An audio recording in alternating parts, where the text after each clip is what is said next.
Welcome, welcome to the Midnight Hour Radio Show with Myron Grace and M.L.Ruscsak. Tonight's subject is why is the black community allowing themselves to be made as pawns? Why is the black community allowing themselves to be made as pawns? Melissa, I want to first define the meaning of a word pawn. A pawn is a chess piece of the smallest size and value. A pawn moves one square forward along its file. If unobstructed, or one square diagonally forward when making a capture. Each player begins with 8 pawns on the second rank and can promote a pawn to become any other piece if it teaches the opponent's end of the board, if it reaches the opponent's end of the board. So, defining a black person as a pawn, what does that say to you, Melissa? They're being used for other reasons than what they're being told. We are in a political chess game right now. And anyone that doesn't believe that, we're in an election year. Every election year, if there's a major election, we as a society are used as pawns for one political opponent or the other. Right. So the defining moment that's really interesting is it says a pawn can be made into any other piece on the board if it can reach the other person's end of the board. So that means black people can rise up, be made into anything that they choose to be if they choose to be something other than what other people want them to be. Correct. So how do we define the steps that it takes to become successful as a black man or black woman? How do we define those steps? Well, what's the first step? First step is get an education. That's from K through 12. If you don't have that education at K through 12, you have the internet to be self-learned. Okay? We have a wonderful, wonderful tool out here. There is something called edX education. It's free. You can get a college education for free without the scholarships, without paying money, without having the certificates, but get the knowledge for free online. You want to rise up? Yeah. You need education. You need knowledge. That's one. Number 2, you have to change your mindset. If you keep your mindset that all your problems are because of another person or your ancestors, you're never going to get out of the mindset that you're poor, that you're never going to have anything. Or you're always going to be angry about what you don't have because you don't have the mindset to get it. So in essence, what you're saying, you're listening to the Midnight Hour Radio Show with Myron Grace and M.L.Ruscsak. Why are black people being used as pawns is the subject tonight. What you're saying in essence is you can't keep focusing on the past, but you have to focus on the future. Correct. The future, and specifically your future. Yes. There are some great mindset coaches out there. Okay, some of them are free, some of them are online on YouTube. Some of them cost $300+ a month. But you have to start with yourself. You cannot stay trapped in the past. You cannot stay trapped looking at our ancestors, good or bad, and blaming your current life on something that happened 150 years ago. We have to move as a society and start focusing on ourselves. Right. Now, I feel like there's some truth to that. I'll be honest with you. But I'll be honest with you, Melissa. I think that it's never been reparations for black people to equalize the field. So I feel like moving forward, part of that moving forward, I think, this is just my personal opinion, they should try to equalize the field by redistribution of some of the wealth from the people who gained from it. Not the people who didn't gain from it, but the people who gained from it. Being some of the major corporations, being some of the major families that held slaves and now they filthy rich, being some of the states that allowed slavery. Ohio was one of the 11 states that's in question that allowed slavery, although it was part of the Underground Railroad. It also was part of the slave caste system. What do you think about that, Melissa? Your honest opinion. My honest opinion, you cannot look at slavery from 150 years ago without looking at it where it originated from. You do not have any culture, any religion that's Native American, that's African. This is still going on in Africa today with slavery. You have, every culture has had slaves. So saying that because of slavery from 150 years ago, I don't agree. And here's why. As of the last 30 years, okay, I'm not going back after, no, well, I can even go back Vietnam, 7 or 50 years. You have opportunities. However, we're being held back by our own, okay, how do I put this? When you put your mindset as you're being held back because of other people, you're never going to get ahead. You have to have the mindset, especially now, in today's society, to move forward. We have opportunities out there to make money online. We have opportunities, regardless of color, to move forward. Blaming our current predicament on something that happened 150 years ago, we're not being told the entire history. We're not being brought up to understand our heritage. Bad. Well, wouldn't you say part of it is level on the field? If you level, okay, we're looking at reformation. We're looking at leveling the field. We have to stop looking at race. We are in a society. We have to look at being a human being.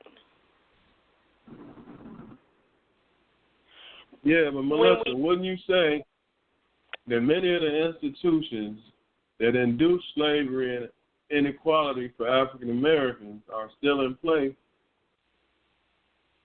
Some are. But at the same time, okay, here's the other side of the coin. The African American society is the only one that has their own colleges. They are the only ones that have reparations that are black-only owned and operated. If we do this as a Native American, if we do this as a white American, we can't do it because then it's racism. However, there are black-only colleges out there. There are still places that are segregated by choice for black-only occupants. We have to look at both sides of the coin. We cannot look at just one side anymore. That's interesting to say. Would you think that a black college would turn down a white student, in your opinion? Yes. And there's why. They have it in their charter. It is a black-only college. They do not accept any other rights, and that's including your Asian and your Latino. Man, that's horrible if that's true. I'm not sure. I've not did the research. I'm not saying it's not true. But if that's the case, that is a horrible situation. Okay, I'm going to bring up the college. Because I didn't bring up the name.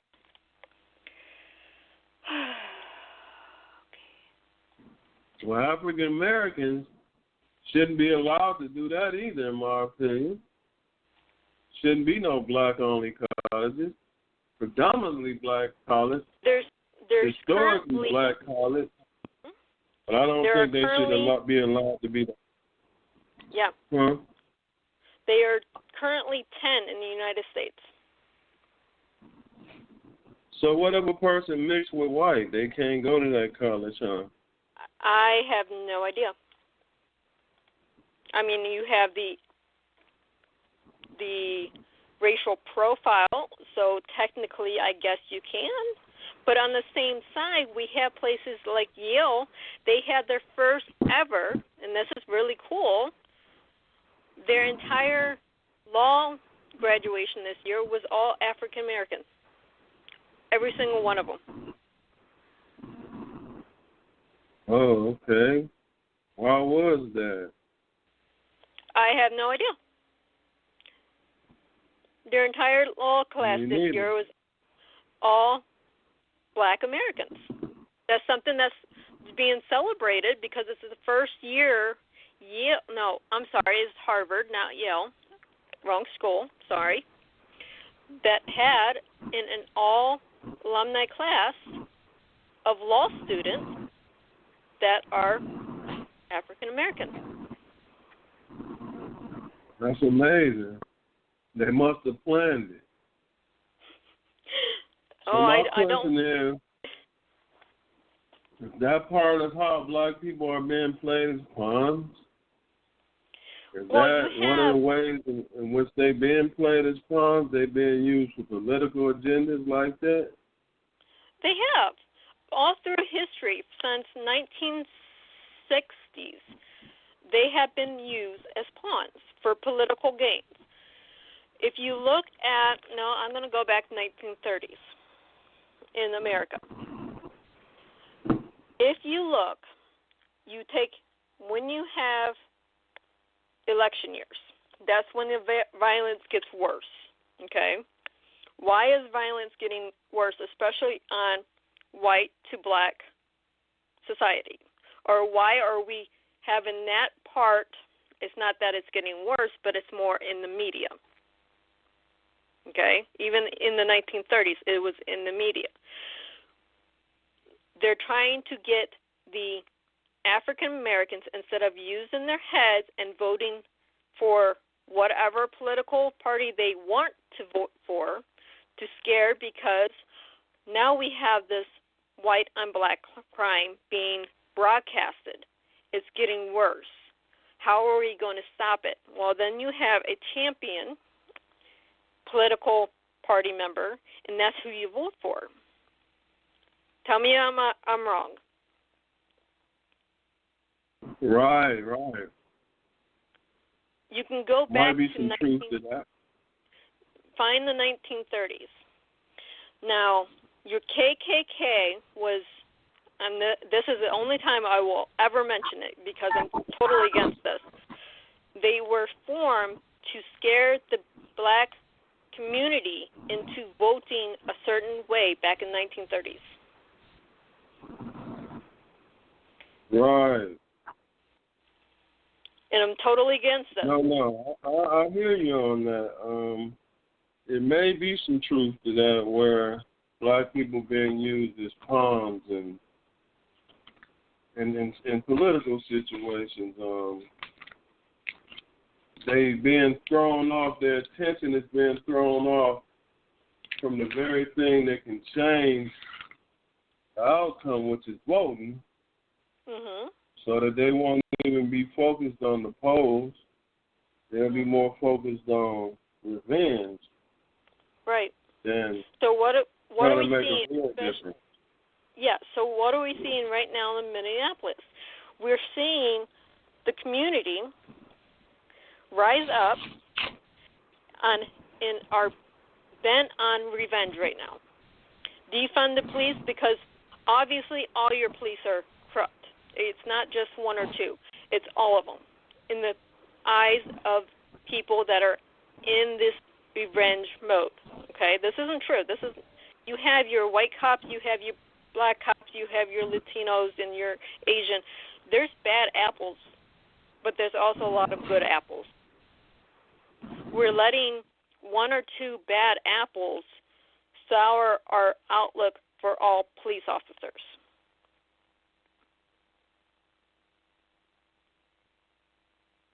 Correct. Now, what I just found out is that at some HBCUs, they do allow black students.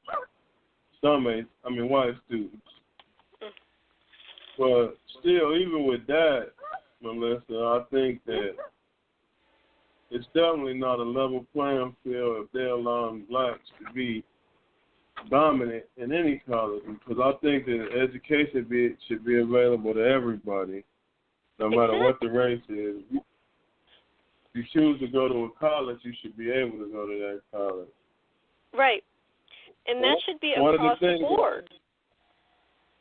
Right. One of the things that I do realize that I'm seeing happen right now is that while black people being made pawns and killing each other, tearing up their neighborhoods, committing crimes against each other, even in Cleveland, Ohio, where the station is at, Cleveland Smooth Jazz, WJZZ, Screenworks Entertainment, bringing you tonight the Midnight Hour radio show with Myron, Grace, and M.L.Ruscsak. Even in Cleveland, 10 people got shot over the weekend. So, one dead. In one day. So, we've been focused on doing everything but whatever it takes to overcome this in a political manner.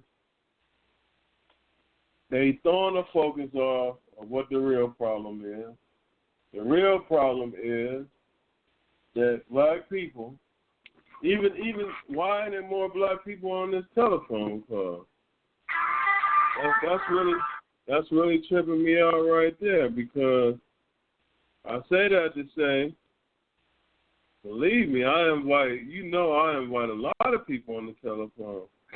My question becomes, why is it that they're not calling? They putting it all over when they rioting, but they not coming on here where they can have a voice with people listening. They rioting instead. Right. I'm trying to understand that. Okay. There are instances that some of these rioters are paid.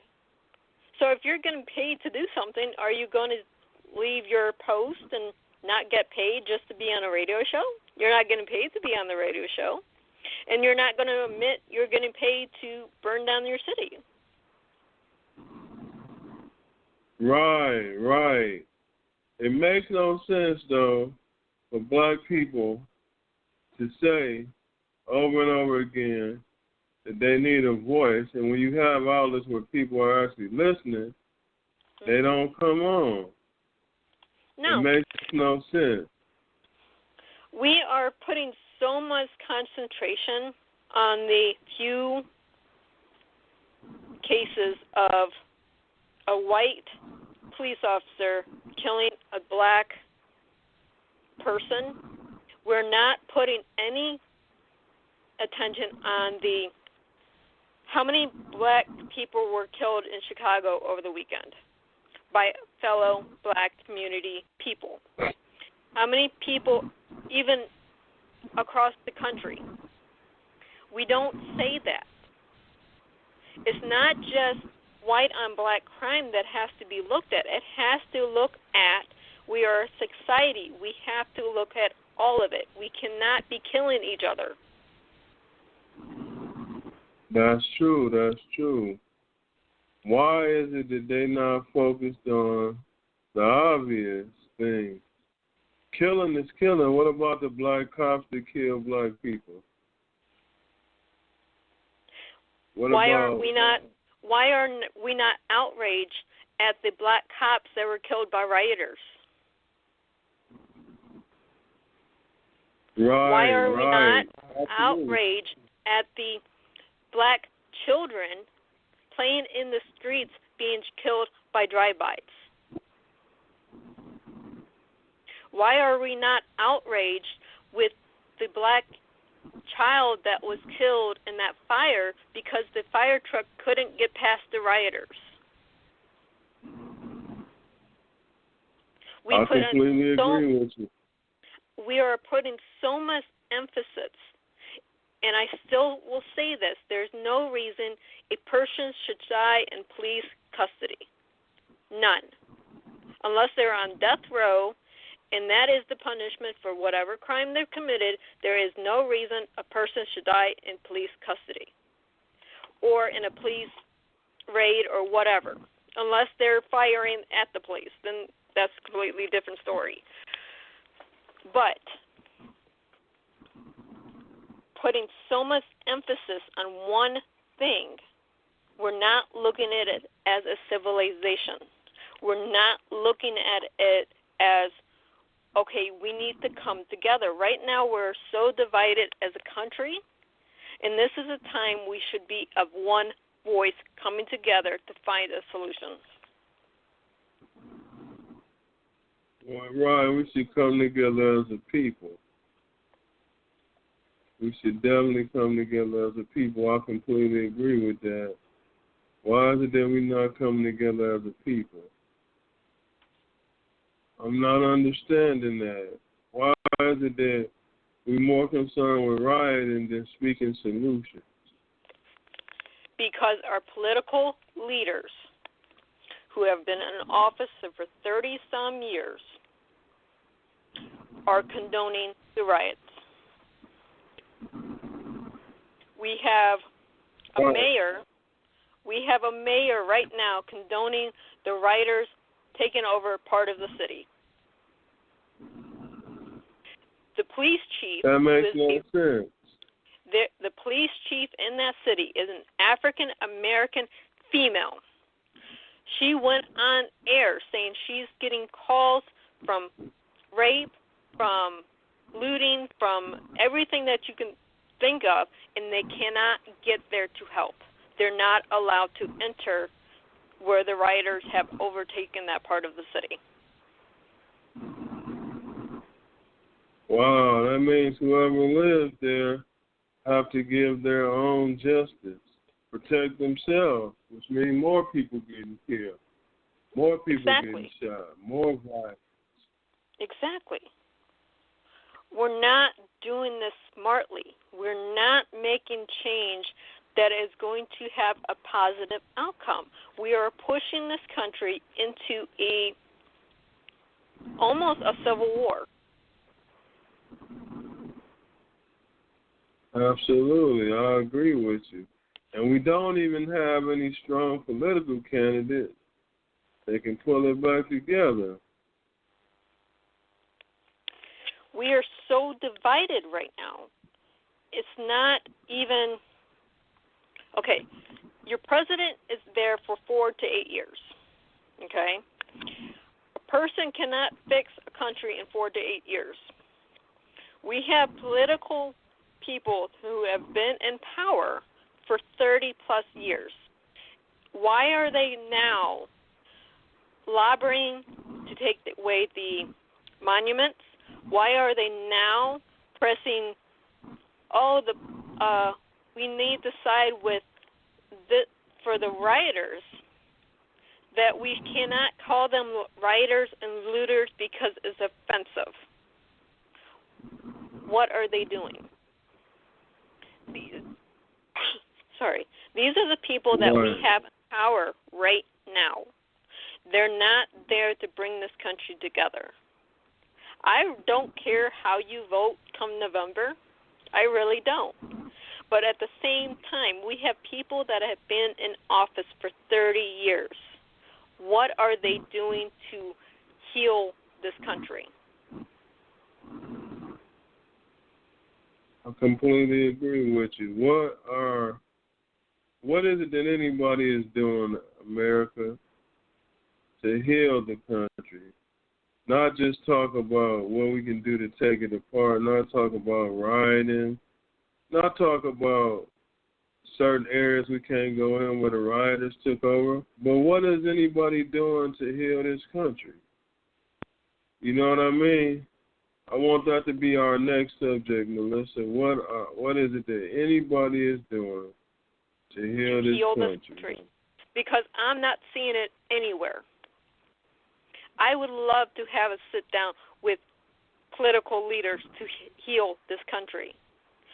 I would love to sit down with people across the board to come up with ways to heal this country. We are so scattered that it's getting to the point where we're either going to be in a civil war, or we have enough people rioting over in Germany, in Europe, taking sides. It's going to spill out into a world war. Do we really want more innocent blood spilled because we can't get our act together as a nation? Absolutely. Absolutely, Melissa. I want to save some of this for the next show so we can get some people on here. Of course. I want to give you this last 2 minutes to go ahead and wrap it up with your thought on this. Why is black community allowing themselves to be made as pawns? We're allowing the protesters who are paid to be there to lead the right way into the violence. Where is their money coming from that they're getting paid? You are there because we're all frustrated. We all want a better way, but violence is not the answer. We have to come together as a nation to heal this country. Absolutely.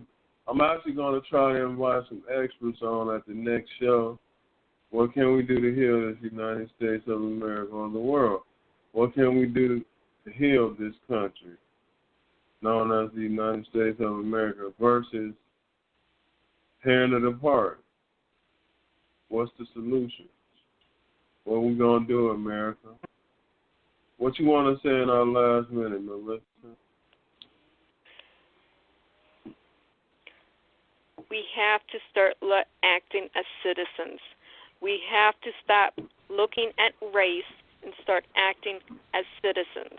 This has gone way too far. This has gone beyond George Floyd. This has gone beyond Breonna Taylor. This has gone beyond the others who have been killed this year because of the police or police actions. There has to be a balance. We have to have, as a civilization, come together and fix this without the violence and without the hate. Well, I want to thank everybody for coming on to the Midnight Hour Radio Show. This is part of a discussion why black people or the black community allow themselves to be used as pawns. We're going to continue this conversation on Sunday with how do we heal this nation? How do we heal? How do we come up with solutions to bring us back together instead of tearing us apart? I'm going to invite some experts on so we know they'll be coming on and giving their opinion.